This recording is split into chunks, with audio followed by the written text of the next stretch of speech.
जय हिंद दोस्तों। तो आज के इस वीडियो में हम लेकर के आ गए हैं आपके लिए झारखंड उत्पाद सिपाही प्रतियोगिता परीक्षा 2026 के लिए जनरल साइंस का प्रैक्टिस सेट 12। और इस प्रैक्टिस सेट में हम लोग टोटल 20 प्रश्नों को कवर करेंगे और सभी 20 प्रश्नों को विस्तार से समझने का प्रयास करेंगे और आपके परीक्षा के लिए ये वीडियो इम्पोर्टेंट साबित हो सकते हैं। और ये जो हमारा वीडियो है डेली सुबह के 7 बजे से 8 बजे के बीच में आता है। तो डेली प्रैक्टिस सेट आप लगाना चाहते हैं तो चैनल को सब्सक्राइब करिएगा। चलिए शुरू करते हैं आज का हम लोग सेशन। तो फ्रेंड्स देखिए, पहला सवाल आपको यहाँ पे पूछ रहा है कि निम्नलिखित हार्मोनों में से किसके संश्लेषण के लिए आयोडीन की आवश्यकता होती है। तो देखिए यहाँ पर किसके संश्लेषण के लिए आयोडीन की आवश्यकता होती है, आंसर हम लोग करेंगे ऑप्शन बी, थायराइड के लिए। देखिए जो थायराइड हार्मोन होता है इसके सामान्य दर से संश्लेषण के लिए आयोडीन की आवश्यकता की जरूरत पड़ती है। ठीक है, तो आंसर ऑप्शन बी करेंगे। अगला सवाल है 92 नंबर, तंत्रिका तंत्र की संरचनात्मक एवं क्रियात्मक इकाई किसे कहते हैं। जो तंत्रिका तंत्र होते हैं इसकी संरचनात्मक और क्रियात्मक, ठीक है, दोनों इकाई किसे कहा जाता है। 92 का हम लोग आंसर करेंगे न्यूरॉन, ठीक है, या फिर तंत्रिका तंत्र। समझ गए, न्यूरॉन जो है, न्यूरॉन को जो है तंत्रिका तंत्र की संरचनात्मक एवं क्रियात्मक इकाई कहा जाता है। न्यूरॉन जो होता है एक सूक्ष्मदर्शी संरचना होता है जो 3 भागों से मिलकर के बना होता है। पहला तो आपका बना होता है कोशिकाएं से, किससे बना होता है, कोशिकाएं, ठीक है। दूसरा आपका बना होता है दुम्राक्ष्य, तुम्राक्ष्य से बना होता है, ठीक है, साफ नहीं लिखा रहा है, पे उंगली से लिख रहे हैं। उसका तीसरा होता है तंत्रिकाक्ष, ठीक है। ये 3 चीजों से मिल करके बना होता है कौन सा, न्यूरॉन, जो एक सूक्ष्मदर्शी संरचना होता है। तो तंत्रिका तंत्र की संरचनात्मक एवं क्रियात्मक इकाई किसे कहते हैं, तो न्यूरॉन को कहा जाता है। क्लियर हो गया। अगला सवाल देखिए 93 नंबर, सवाल में क्या पूछ रहा है कि निम्नलिखित में से कौन परमाणु सिद्धांत के प्रस्तुतकर्ता के रूप में जाना जाता है। अब परमाणु सिद्धांत के प्रस्तुतकर्ता के रूप में किसे जाना जाता है। 93 का आंसर करेंगे जॉन डाल्टन को। समय था 1808 ईस्वी और जॉन डाल्टन ने परमाणु सिद्धांत को प्रस्तुत किया था, समझे। और इस सिद्धांत के अनुसार परमाणु जो है अविभाज्य होता है और लगभग पूरी 19वीं शताब्दी तक यही माना जाता रहा। परंतु 19वीं शताब्दी के आखिरी दशक में वैज्ञानिकों ने यह प्रमाणित किया कि परमाणु भी जो है विभाज्य है तथा इसकी एक निश्चित आंतरिक संरचना भी होती है। तो परमाणु सिद्धांत के प्रस्तुतकर्ता जॉन डाल्टन। इसका कहानी आपको हम समझा दिए कि विभाज्य और अविभाज्य में दोनों में, ठीक है, तो इसको भी आप लोग ध्यान में रखिएगा। 94 नंबर सवाल देखिए, एक तार में बहती हुई विद्युत धारा एवं विभवांतर प्रत्येक को 2 गुना बढ़ा दिया जाए तो विद्युत शक्ति क्या हो जाएगा। अब एक तार है उसमें बहती हुई विद्युत धारा एवं विभवांतर प्रत्येक को 2 गुना से बढ़ा दिया जाए, प्रत्येक को 2 गुना से बढ़ा दिया जाए तो इसमें क्या फर्क पड़ेगा। तो इसमें ये होगा कि 4 गुना ये जो है बढ़ जाएगा, ठीक है।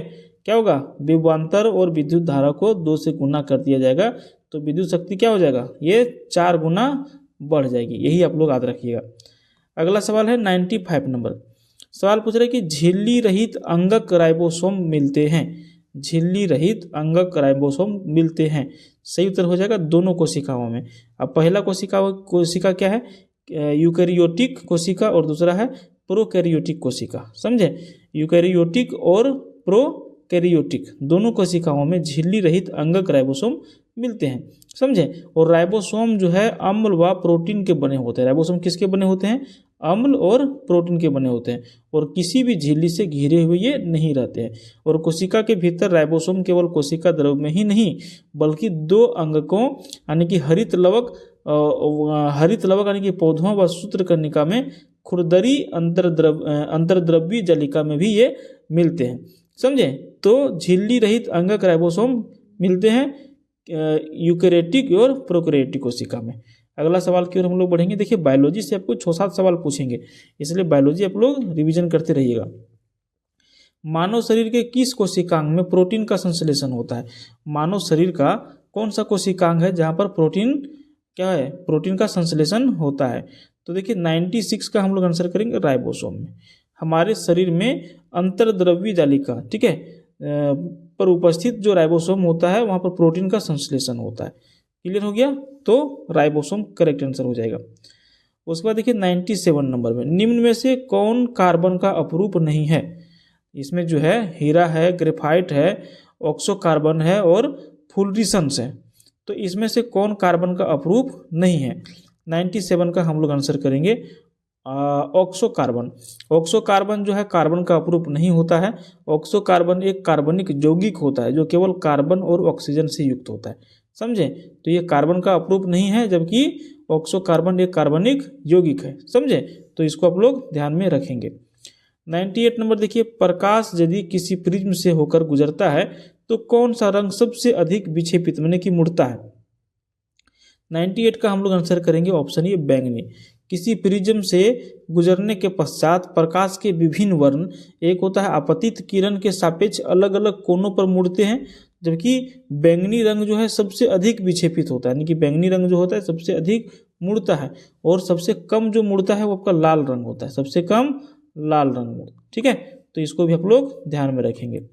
उसके बाद है 99, ये बिल्कुल आपको समझ में आना चाहिए सारे प्रश्न। 99 में देखिए ये नॉर्मल क्वेश्चन है कि 100 डिग्री सेल्सियस तापमान पर पानी की तुलना में भाप अधिक जलन उत्पन्न होता है, क्यों? देखिए अगर यदि मान के चलिए एक टब में यहाँ पे पानी रखा हुआ है जिसका 100 डिग्री सेल्सियस तापमान है, और एक टब में आपका रखा हुआ भाप। आप अगर यदि पानी में डालते हैं तो कम जलेंगे, लेकिन भाप वाला में डालते हैं तो अधिक जलेंगे। इसका कारण क्या है? तो इसका कारण है भाप जो है अधिक ऊष्मा प्रदान करती है। 100 डिग्री सेल्सियस तापमान पर पानी की तुलना में भाप अधिक जलन देती है, क्योंकि भाप अधिक गर्मी प्रदान करती है, और प्रत्येक ग्राम तरल पानी को भाप में बदलने के लिए 540 कैलोरी ऊष्मीय ऊर्जा की आवश्यकता होती है, जिसे वाष्पीकरण की गुप्त ऊष्मा या फिर भाप की गुप्त ऊष्मा भी कहा जाता है। तो इसीलिए जो है भाप अधिक ऊष्मा प्रदान करती है, तो गर्म पानी की अपेक्षा भाप से लोग ज़्यादा जलते हैं, समझे? उसके बाद देखिए 100 नंबर सवाल, तरलीकृत पेट्रोलियम गैस जिसको कहेंगे हम लोग एलपीजी। आप कहीं भी रास्ते में जाते होंगे तो देखे होंगे गैस ले जाने वाली टंकी में लिखा रहता है एलपीजी। इसका पूरा नाम क्या होता है? Liquid petroleum gas. हिंदी में क्या कहेंगे? तरलीकृत पेट्रोलियम गैस का जो मुख्य घटक होता है वो कौन सा होता है? तो इसका हम लोग आंसर करेंगे इथेन, प्रोपेन और ब्यूटेन। ठीक है, एलपीजी के जो सामान्य घटक होते हैं वो मुख्य जो घटक होते हैं वो इथेन, प्रोपेन और ब्यूटेन होते हैं। क्लियर हो गया? उसके बाद देखिए ये प्रैक्टिकल क्वेश्चन है 101 नंबर। अगर यदि आपका वेट कम होगा, कहीं डिफेंस में जाना चाहेंगे तो ये फार्मूला को अपनाइएगा। एक व्यक्ति एक संवेदनशील तराजू पर खड़ा है। कोई व्यक्ति है जो आजकल इलेक्ट्रॉनिक मशीन होगी है ना, इसके ऊपर कोई व्यक्ति खड़ा है। यदि वह गहरी सांस अंदर लेता है, मान के चलिए आप तराजू के ऊपर खड़े हैं और आप अपने अंदर गहरी सांस ले लिए, तो तराजू की रीडिंग क्या होगा? कोई व्यक्ति जो तराजू पर स्थित है, चढ़ा हुआ है, अगर यदि वो गहरी सांस लेता है तो तराजू के ऊपर क्या प्रभाव पड़ेगा? तो तराजू के ऊपर रीडिंग जो है इसका बढ़ जाएगा। व्यक्ति के गहरी सांस लेने में जो है तराजू की रीडिंग क्या होगी? बढ़ जाएगी, अर्थात तराजू द्वारा व्यक्ति का वजन अधिक दर्शाया जाएगा। मान के चलिए कि कोई व्यक्ति जो है 1 लीटर वायु अपने अंदर लेता है, तो इसमें 1 लीटर वायु के बराबर होता है 1.225 ग्राम। इसका वजन 1.225 ग्राम। ठीक है, माने 1 किलो 250 ग्राम, एक तरह से कह सकते 225 ग्राम कह सकते हैं, वजन नहीं होता है। अतः 1 लीटर वायु अंदर खींचने पर व्यक्ति का वजन जो है 1.225 ग्राम बढ़ जाएगा। हालांकि व्यक्ति के घनत्व में कमी दर्ज नहीं होगी, लेकिन वेट क्या होगा? बढ़ जाएगा। तो मान के चलिए कहीं 45 केजी का वेट मांग रहा है डिफेंस में, आपका है 44.5, तो लंबा सांस लेकर के खड़ा हो जाइएगा तो आपका वजन ऑटोमेटिक बढ़ जाएगा, समझे? कभी ट्राई करके आप लोग देखिए, प्रैक्टिकल करके इसको, और फिर बताइएगा हम लोग को। एक पिंड का अधिकतम भार निम्नलिखित में से किस में होता है? 102 नंबर। देखिए सही उत्तर हम लोग इसका करेंगे ऑप्शन सी, जल में। किसी पिंड का द्रव्यमान जो है सदैव नियत रहता है, और उसका भार जो है 2 चीज़ों के ऊपर निर्भर करता है, गुरुत्व बल के ऊपर और पिंड पर लगने वाला उत्क्षेप बल के ऊपर। और दिए गए विकल्प में हाइड्रोजन सबसे हल्का है और विरल माध्यम है, अतः उसके द्वारा लगाया गया उत्क्षेप बल सबसे कम होगा, अतः पिंड का भार हाइड्रोजन में सर्वाधिक होगा। माने कि ऑप्शन सी यहाँ पर आपका सही उत्तर हो जाएगा। ठीक है, चलिए अगला सवाल 103 नंबर। सवाल में क्या पूछ रहा है कि ताप बढ़ने के साथ द्रव की सैन्यता में क्या प्रभाव पड़ेगा? तो देखिए 103 नंबर का हम लोग आंसर करेंगे घट जाएगा। द्रव का वह गुण जिसके कारण द्रव अपनी भिन्न भिन्न परतों में होने वाली सापेक्ष गति का विरोध करता है, सैन्यता, जिसको हम लोग क्या कहते हैं? विस्कोसिटी। ठीक है, सैन्यता कहलाता है। द्रवों की सैन्यता ताप के बढ़ने पर घट जाती है। यही कारण है कि जून माह में सैन्यता जनवरी माह की तुलना में कम सयान होती है। समझे? तो ये सब है सारी फिजिक्स की चीज़ें हैं। अगला सवाल की ओर हम लोग बढ़ते हैं। 104 नंबर सवाल में पूछ रहा है कि निम्नलिखित में से सर्वाधिक और न्यूटन अभिक्रियाशीलता वाला युग्म कौन सा है? निम्नलिखित में से सर्वाधिक, ठीक है, और न्यूनतम दोनों अभिक्रियाशीलता वाला युग्म जो है कौन सा है? 104 नंबर हम लोग आंसर करेंगे ऑप्शन डी, पोटेशियम और गोल्ड। उपयुक्त में से सर्वाधिक अभिक्रियाशील जो है पोटेशियम की है, समझे? सर्वाधिक अभिक्रियाशीलता किस में है? पोटेशियम में है।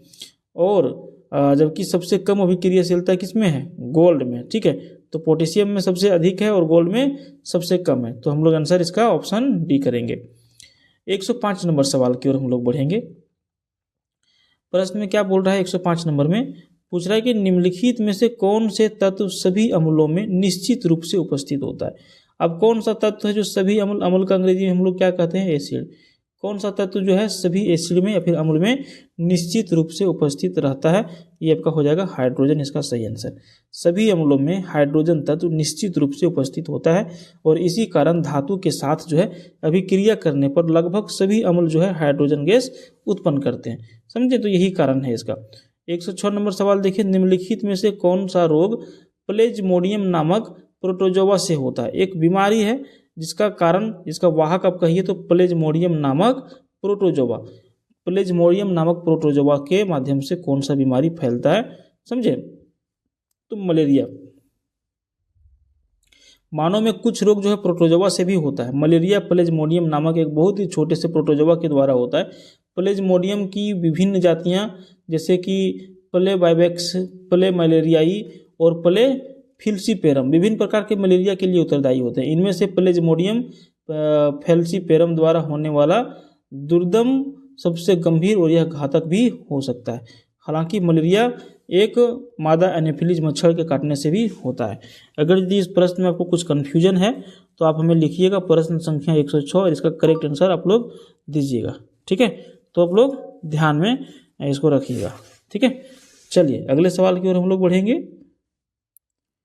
देखिए अगला सवाल 107 नंबर प्रश्न में क्या पूछ रहा है, यहाँ पर देखिए 107 नंबर, यहाँ से देखिएगा, वर्णांधता से पीड़ित व्यक्ति कौन से रंग में विभेद नहीं कर सकता है, जिसको हम लोग क्या कहते हैं? Colour blindness. कलर ब्लाइंडनेस, ठीक है। अब कोई भी व्यक्ति को यदि कलर ब्लाइंडनेस का बीमारी है, यानी कि वर्णांधता का बीमारी है, तो कौन सा रंग में वो विभेद नहीं कर पाएगा, माने कि कौन सा रंग में वो अंतर नहीं कर पाएगा? तो लाल एवं हरा रंग में। वर्णांधता जो है एक अनुवांशिक विकार होता है। अनुवांशिक मतलब पीढ़ी दर पीढ़ी वो चलते हुए आता है, एक तरह से कह सकते हैं। तो जो कि लाल एवं हरे रंग जो है इसको पहचानने में उसको दिक्कत होता है, समझे? तो इसको भी आप लोग ध्यान में रखिएगा। उसके बाद देखिए प्रैक्टिकल क्वेश्चन 108 नंबर, थोड़ा सा इसको ऊपर कर लेते हैं तो ऑप्शन डी भी दिख जाएगा, थोड़ा सा और ऊपर दिख रहा है आप लोग को। चलिए एडजस्ट हो गया। 108 नंबर, रेत में खड़े होने पर किसी व्यक्ति के पैर रेत में धंस जाते हैं लेकिन लेटने पर उसका शरीर अपेक्षाकृत कम धंसता है, क्योंकि इसका कारण क्या है? ठीक है, कोई व्यक्ति है जो रेत में, मतलब बालू, आप लोग झारखंड से हैं तो बालू, ठीक है, रेत में खड़े होने पर किसी व्यक्ति का पैर जो है रेत में धंस जाता है, लेकिन अगर यदि वो लेट जाता है मतलब कि सो जाता है तो उसका शरीर अपेक्षाकृत कम धंसता है, समझे? रेत कहिए या फिर जो दलदल जमीन होता है वहाँ पे यही फार्मूला लागू होता है। 108 नंबर का हम लोग आंसर करेंगे ऑप्शन डी, बल योग्य पृष्ठ का क्षेत्रफल बढ़ता है, ठीक है, बल योग्य पृष्ठ का क्षेत्रफल बढ़ता है। अब इसके बारे में थोड़ा सा विस्तार में समझिए कि कोई व्यक्ति जो है रेत में खड़े होने पर किसी व्यक्ति के पैर में रेत में धंस जाता है, व्यक्ति का पैर रेत में धंस जाता है लेकिन लेटने पर उसका शरीर अपेक्षाकृत कम धंसता है। ऐसा इसलिए होता है क्योंकि लेटने पर बल योग्य पृष्ठ का क्षेत्रफल बढ़ता है और जब वहीं पर वही बल जो है छोटे क्षेत्रफल पर लगता है तो अधिक दाब तथा बड़े क्षेत्रफल पर कम दाब लगाता है। ऊंट का जो है रेत पर आसानी से चल पाना और सेना के टैंक का रेत पर भी आसानी से चल पाना और कीलों के सिरे का नुकीला होना, चाकू की धार तेज होना अथवा भवनों के नींव का चौड़ा होना भी इसी कारण से होता है, समझे? तो यही कारण है कि सब में यही फार्मूला लागू होता है, जो चौड़ा रहेगा वो जल्दी धंसेगा नहीं। अगला सवाल 109 नंबर, 110 नंबर, तुरंत खत्म करते हैं। 1 कैरेट का भार जो है वो कितना होता है? 109 नंबर, 1 कैरेट का भार होता है 0.2 ग्राम। कितना? 0.2 ग्राम। जो हीरा होता है उसको कैरेट में मापा जाता है, हीरा को कैरेट में मापा जाता है। ठीक है, इसको भी आप लोग ध्यान में रखिएगा। तो इसका आंसर क्या करेंगे? ऑप्शन ये करेंगे। अगला सवाल है, झींगा, केकड़ा जैसे जीव जंतु जो है वो कौन सी जाति में आते हैं? ठीक है, झींगा, केकड़ा जैसे जंतु जो है वो किस जंतु जाति में आते हैं? आंसर हम लोग करेंगे संघ ऑर्थोपोडा में। संघ ऑर्थोपोडा जो है जंतु जगत का सबसे बड़ा वर्ग है और इस संघ में जंतु जल, थल एवं वायु तीनों जगहों पर पाए जाते हैं। इनका शरीर जो होता है द्विपार्श्विक सममित होता है और इसका शरीर सिर, वक्ष और उदर में विभाजित होता है। और ये कौन सा संघ में आ जाएगा? तो ऑर्थोपोडा संघ में ये आ जाएगा। कौन? झींगा, केकड़ा जैसे जीव जंतु। क्लियर? अब यहाँ पर आपने कितने सवाल देख लिया? 20। अगर यदि आप अगला पार्ट देखना चाहते हैं, पार्ट नंबर 13, तो चैनल को सब्सक्राइब करिएगा।